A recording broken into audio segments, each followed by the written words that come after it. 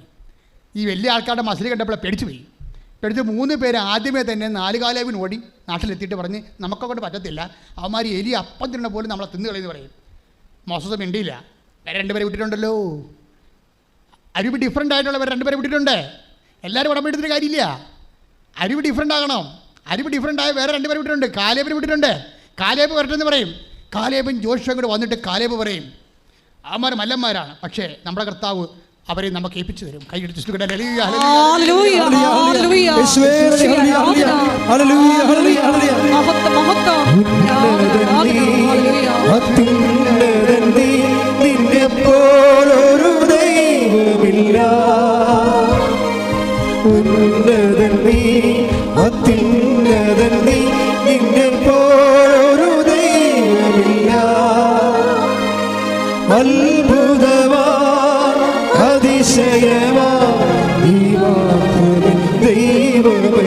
ഒരുമിച്ച് പാടുക.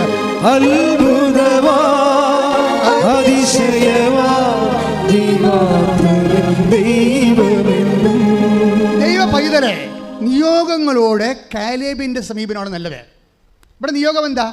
കാനാൻ ദേശം ഒറ്റുനോക്കുക, അത് അസസ്മെൻറ്റ് ചെയ്യുക, എന്നിട്ട് റിപ്പോർട്ട് ചെയ്യുക. റിപ്പോർട്ട് ചെയ്ത ആദ്യത്തെ ആൾക്കാരെന്താ പറഞ്ഞത്? നടക്കാത്ത കാര്യമാണ്, അവന്മാർ നമ്മളെക്കാൾ മല്ലന്മാരാണ്. അവിടെ നിന്ന് പറിച്ച മുന്തിരി ഞങ്ങൾ കൊണ്ടുവന്നിട്ടുണ്ട്, 80 കിലോ ഉണ്ടെന്ന്. ഒറ്റ മുന്തിരി തൻ്റെ തൂക്കിക്കൊണ്ട് വന്നിരിക്കുകയാണ്, 80 കിലോ. അപ്പോൾ ഇതുപോലെ തന്നെയാണ് അവിടുത്തെ മനുഷ്യരുടെ അവസ്ഥ. അത്രയും വല്ലന്മാരാണ്. അത് നമ്മുടെ കൊക്കിൽ ഒതുങ്ങാത്തതാണ്. നിയോഗം, അതാണ് നിയോഗം എന്ന് പറയുന്നത് ഉടമ്പടിയില്ല. ഇവിടെ നിയോഗം എന്താണ്? കാനാൻ ദേശം കീഴടക്കുക എന്നുള്ളതാണ് നിയോഗം. നീ എഴുതി വെച്ചിരിക്കുന്ന നിയോഗങ്ങൾ എത്ര നിയോഗമുണ്ട്? 6 നിയോഗങ്ങളുണ്ട്. അതാണ് നിൻ്റെ കാനാൻ ദേശം. നീ എത്ര നിയോഗം നീ എഴുതിയിട്ടുണ്ട്? 6. അതാണ് നിൻ്റെ കാനാൻ ദേശം.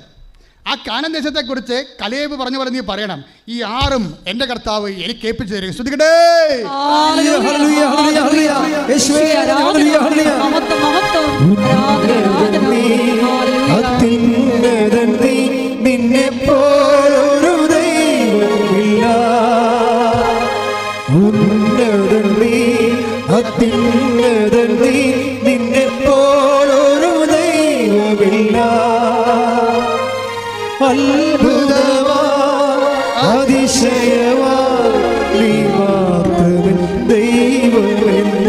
അപ്പൊ ഈ കോൺഫിഡൻസ് ഉണ്ടാവണം. കലേബിന്റെ കോൺഫിഡൻസ്, കലേബിന്റെ ആത്മവിശ്വാസം എന്താണ്?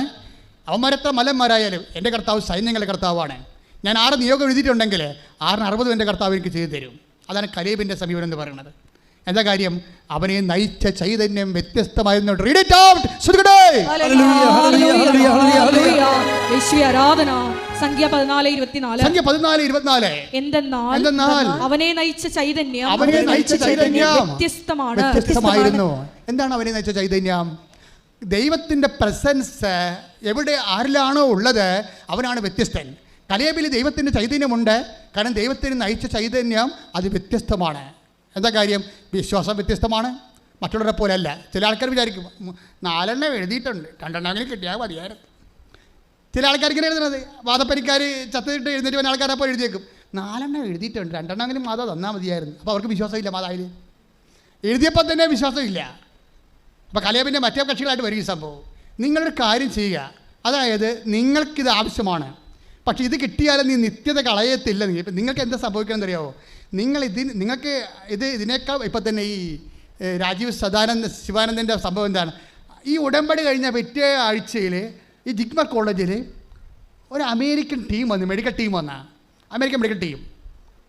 അമേരിക്കൻ മെഡിക്കൽ ടീം വന്നപ്പോൾ അവരെന്തിനാണ് വന്നത്? അവിടെ എന്ത് ഇൻസ്ട്രുമെൻ്റ് ഇൻസ്റ്റാൾ ചെയ്യാൻ വേണ്ടി വന്നതാണ്. പക്ഷെ അവനെ എൻ്റെ ഇടയ്ക്ക് ഈ രാജീവ് സദാനന്ദൻ്റെ മകൻ അവിടെ പഠിക്കുന്നുണ്ട്.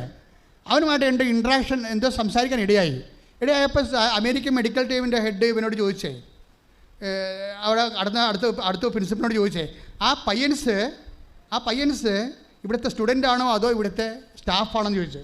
അപ്പോൾ പറഞ്ഞു അവൻ തേർഡ് ഇയർ സ്റ്റുഡൻ്റ് ആണെന്ന് പറഞ്ഞു. തേർഡ് ഇയർ സ്റ്റുഡൻ്റ് ആണെന്ന് പറഞ്ഞു. 3 കൊല്ലം പഠിക്കാൻ തുടങ്ങിയിട്ടുള്ളതെന്ന് പറഞ്ഞു. പക്ഷെ ഒരാഴ്ച കഴിഞ്ഞപ്പോൾ ഈ രാജീവ് ശിവാനന്ദൻ്റെ മകന് ഒരു അമേരിക്കൻ കോൾ വന്നു, ഞങ്ങളുടെ ഇന്ത്യയിലെ ഹെഡ് നിന്നെ വിളിക്കും കുറച്ച് കഴിയുമ്പോൾ. ഉടനെ കുറച്ച് കഴിഞ്ഞപ്പോൾ വിളിച്ചിട്ട് ഉടനെ ആദ്യം ചോദിച്ചില്ല, ഒരു സ്യൂം ഇൻ്റർവ്യൂ നടത്തി ഒരു ചോദ്യം ചോദിച്ചുള്ളൂ, നീ ഇത് ഈ കോഴ്സ് കംപ്ലീറ്റ് ചെയ്ത് കഴിഞ്ഞാൽ നീ ലോങ് ലീവ് എടുക്കാൻ പോകുന്നോ അത് ഞങ്ങളുടെ കമ്പനി ചേർന്നെന്ന് ചോദിച്ചു. അപ്പോൾ അവൻ പറഞ്ഞു ഞങ്ങൾ കമ്പനി ചേർന്ന ആളെ പറഞ്ഞു. അമേരിക്കൻ കമ്പനിയിലാണെന്ന് ഓർത്തിറങ്ങാം. ഒരു ക്യാമ്പസ് ഇൻ്റർവ്യൂ മെഡിക്കൽ ഫീൽഡിൽ നമുക്കറിയാം, ബിടെക്കാർക്ക് മാത്രമേ എഞ്ചിനീയേഴ്സിനൊക്കെ മാത്രമേ ക്യാമ്പസ് ഇൻ്റർവ്യൂ ഉള്ളൂ, മെഡിക്കൽ ഫീൽഡിലില്ല. ഒരു മെഡിക്കൽ ഫീൽഡിൽ ക്യാമ്പസ് ഇൻ്റർവ്യൂ അസാധ്യമാണ്. അത് അതിൻ്റെ മെറിറ്റിലുള്ളതല്ല. പക്ഷേ ഉടമ്പെടുക്കുമ്പോൾ എന്താണ് different, we will be a different people. അങ്ങനെ ഞങ്ങളിവിടെ വരികയാണെങ്കിൽ ഞങ്ങൾ ഭൂമുഖത്തുള്ള മനുഷ്യരെക്കാൾ ഉപരി ഞങ്ങൾ വ്യത്യസ്തരായിരിക്കും. കേട്ടോ, അതൊക്കെ അവരെ കൊണ്ട് അവർ പോയി. എന്ത് സംഭവം, അവൻ ഇന്ന് അമേരിക്കയിൽ വലിയ ഇതിനൊക്കെ അവൻ്റെ ഇത് പൂർത്തിയാക്കിയിട്ട് അവൻ അമേരിക്കൻ കമ്പനിയിൽ ഇപ്പം തന്നെ അവന് ജോലിയായി. കാര്യം എന്താ, ഒരു ടെൻഷനുമില്ല. അതായത് not by merit but by grace. ഞാൻ എപ്പോഴും നിങ്ങൾ പറയുമ്പോൾ എനിക്ക് മനസ്സിലാകത്തില്ല. അതായത് ആ സാക്ഷ്യം വീണ്ടും നിങ്ങൾ കേൾക്കണം, രാജീവ് ശിവാനന്ദൻ്റെ സാക്ഷ്യം വീണ്ടും നിങ്ങൾ കേൾക്കണം. എന്നിട്ട് എങ്ങനെയാണ് ദൈവത്തിൽ ആശ്രയിക്കുന്നത്, ദൈവിക കാര്യങ്ങൾ എങ്ങനെയാണ് പറയേണ്ടത്, സാക്ഷ്യം എങ്ങനെയാണ് പറയേണ്ടത്, ദൈവത്തെ എങ്ങനെയാണ് ദൈവമായിട്ട് കമ്മ്യൂണിക്കേറ്റ് ചെയ്യേണ്ടത്, എല്ലാം ആ സാക്ഷ്യത്തിലുണ്ടായി. അവരത് കഴിഞ്ഞിട്ട് ഈ മനുഷ്യൻ ഇവിടെ നിന്ന് കുറച്ച് പ്രാർത്ഥന പ്രാർത്ഥിക്കും. ആര് പറഞ്ഞു കൊടുത്തിട്ടാണ്? ഏതച്ഛനെ കണ്ടിട്ടാണ്, ഏത് മെത്താറെ കണ്ടിട്ടാണ്? തന്നെത്താൻ ദൈവത്തെ കണ്ട് പ്രാർത്ഥിക്കുന്ന മനുഷ്യരെ. എന്നിട്ട് ഉടമ്പടി എടുത്ത് എല്ലാവർക്കും വേണ്ടി പ്രാർത്ഥിക്കും, അയാളെ ഇങ്ങോട്ട് പറഞ്ഞു വിട്ടവർക്ക് വേണ്ടി പ്രാർത്ഥിക്കും. അങ്ങനെ എത്രയോ മനുഷ്യർക്ക് വേണ്ടി ആ മനുഷ്യൻ പ്രാർത്ഥിക്കാൻ വിടുന്നുണ്ട് ആ സാക്ഷ്യത്തിൽ കൂടെ. അതായത് എല്ലാവരും ദൈവത്തെ അറിയണം, എല്ലാവരും ദൈവസ്നേഹത്തിൻ്റെ പരിധിയിലാകണമെന്നൊക്കെ പറഞ്ഞ് ആന്തരികമായി അഭിഷേകം കിട്ടിയ ഒരു മനുഷ്യൻ്റെ സാക്ഷ്യങ്ങളാണ്. പ്രാർത്ഥിക്കുക, കർത്താവായ ദൈവമേ അങ്ങയെ സ്നേഹിക്കാൻ, ഉടമ്പടിയിലൂടെ ആന്തരിക അഭിഷേകം പ്രാപിക്കാൻ ഞങ്ങളെ അഭിഷേകം ചെയ്യണമേ.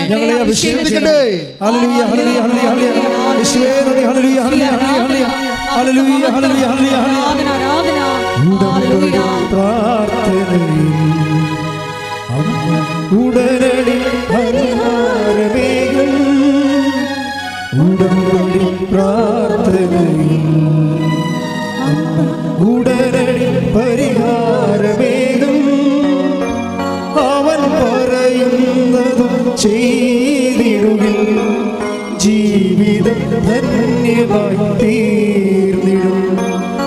അവൻ പറയുന്നതും ചെയ്തിടുകിൽ ജീവിതം ധന്യമായി തീർന്നിടും.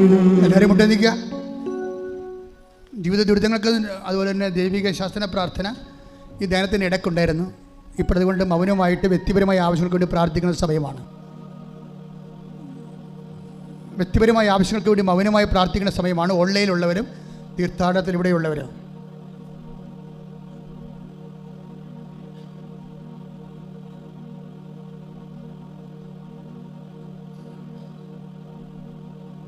പുതിയ വർഷം തന്നതിന് നന്ദി പറയണം. ഒരു വർഷം മുഴുവൻ നമ്മൾ ജീവിച്ച് വിശ്വാസത്തിൽ വളർത്തി നമ്മൾ ഇവിടം വരെ എത്തിച്ചു. ഇന്ന് തീർത്ഥാടനത്തിലിരിക്കുന്നവരെ ഈ വർഷത്തിൻ്റെ ലാസ്റ്റ് ഡേയിൽ ഇരിക്കുകയാണ്. അത് കർത്താവിൻ്റെ ദിവസം ഇരിക്കാൻ കഴിഞ്ഞത് വലിയൊരു ഭാഗ്യമാണ്. കൈയടിച്ച് ശ്രദ്ധിക്കട്ടെ. വരാൻ പോകുന്ന പുതിയ വർഷത്തെ കർത്താവിൻ്റെ അൾത്താരയിൽ നിന്ന് സ്വീകരിക്കാൻ കഴിയുന്നതും വലിയ കാര്യമാണ്. ശ്രദ്ധിക്കട്ടെ, കൈയടിച്ച് ശ്രദ്ധിക്കട്ടെ. മൗനമായ വ്യക്തിപരമായ ആവശ്യങ്ങൾക്ക് വേണ്ടി പ്രാർത്ഥിക്കുക. കഴിഞ്ഞ കാര്യങ്ങൾക്ക് നന്ദി പറയുക.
മുട്ട നിൽക്കുക. സമാപന ആശീർവാദം. ഒരിക്കൽ കൂടി മരിയൻ ഉടമ്പടിയിൽ സമർപ്പിച്ചിരിക്കുന്ന എല്ലാ വിഷയങ്ങളും ദൈവമാതാവിൻ്റെ മധ്യസ്ഥയിൽ ദിവികാരുണ്യ സന്നിധിയിൽ സമർപ്പിച്ച് പ്രാർത്ഥിക്കാം.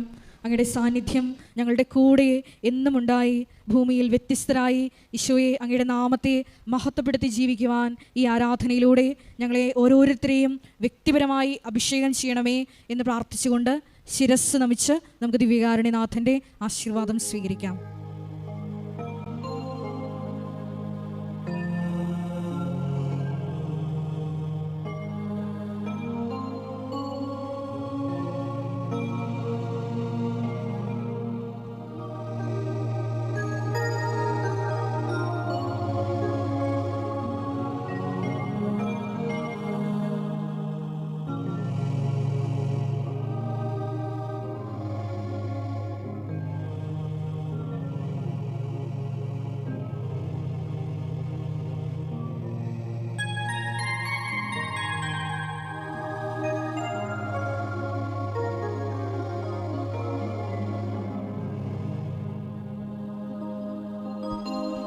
പരിശുദ്ധ പരമമാ ദിവ്യകാരുണ്യമേ,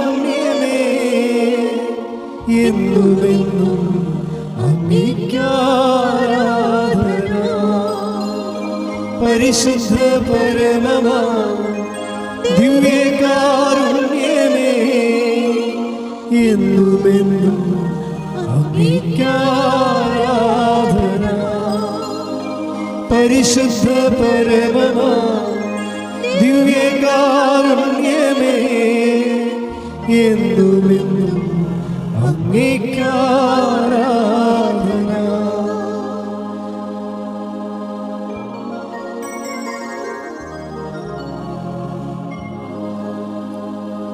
ആവേ ആവേ ആവേ മരിയ, ആവേ ആവേ ആവേ മരിയ.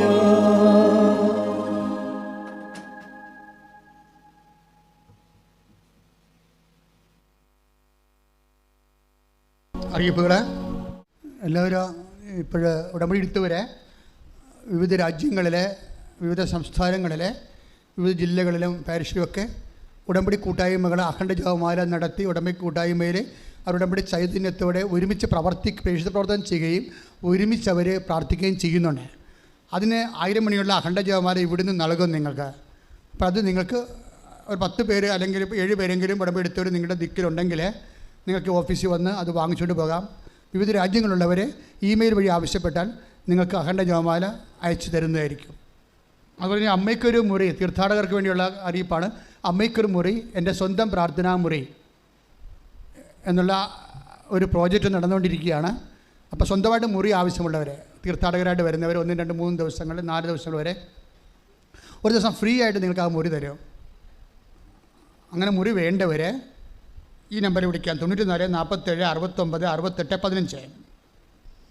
മൂന്നാമത്തെ അറിയിപ്പ്, അച്ഛനെ കാണാൻ ആഗ്രഹിക്കുന്നവരെ രാവിലെ തന്നെ വന്ന് രാവിലത്തെ പ്രാർത്ഥനയിൽ തന്നെ വന്ന് ഉടമ്പടി പ്രാർത്ഥനയിൽ തന്നെ വന്ന് കൂടണമെന്ന് ഓർപ്പിക്കുന്നു. ചിലപ്പോൾ ഉച്ച കഴിഞ്ഞൊക്കെ ചിലപ്പോൾ അച്ഛൻ ഉണ്ടാവത്തില്ല. അതുകൊണ്ടാണ് മിക്കവാറും ദിവസങ്ങളിൽ ഉണ്ടാകും. പക്ഷേ എന്നാലും അറിയിക്കാതെയൊക്കെ പോകേണ്ടി വരും.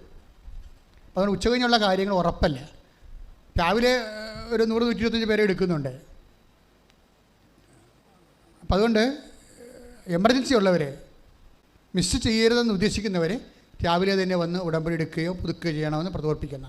7 മണിക്കാണ് ആദ്യത്തെ ബാച്ച്, സെക്കൻഡ് ബാച്ച് 11 മണിക്ക്, തേർഡ് ബാച്ച് 2:30 മണിക്ക് ഉടമ്പടിയുടെ. വ്യാഴാഴ്ചയും ഞായറാഴ്ചയും അച്ഛൻ ആരെയും കാണുന്നതല്ല, പുറത്ത് ശുശ്രൂഷ എടുക്കുന്ന ദിവസങ്ങളാണ്. ഓർഫനേജ് നടത്തുന്നു, അതുപോലെ തന്നെ കുഞ്ഞുങ്ങളെ എടുത്ത് പഠിപ്പിക്കുന്നു എന്നൊക്കെ പറഞ്ഞുകൊണ്ട് എൻ്റെ പേരിൽ എൻ്റെ ഫോട്ടോ ഒക്കെ വെച്ച് ആൾക്കാർ പൈസ വാങ്ങിക്കുന്നുണ്ട്. അത് ശ്രദ്ധിക്കണം. നമ്മളോട് തന്നെ ബന്ധമില്ല. ആരൊക്കെ പൈസ അടിച്ചു മാറ്റാൻ വേണ്ടി ചെയ്യുന്നതാണ്. ചില പൊട്ടിപ്പെണ്ണുങ്ങൾ പൈസ അയച്ചും കൊടുക്കുന്നുണ്ട്.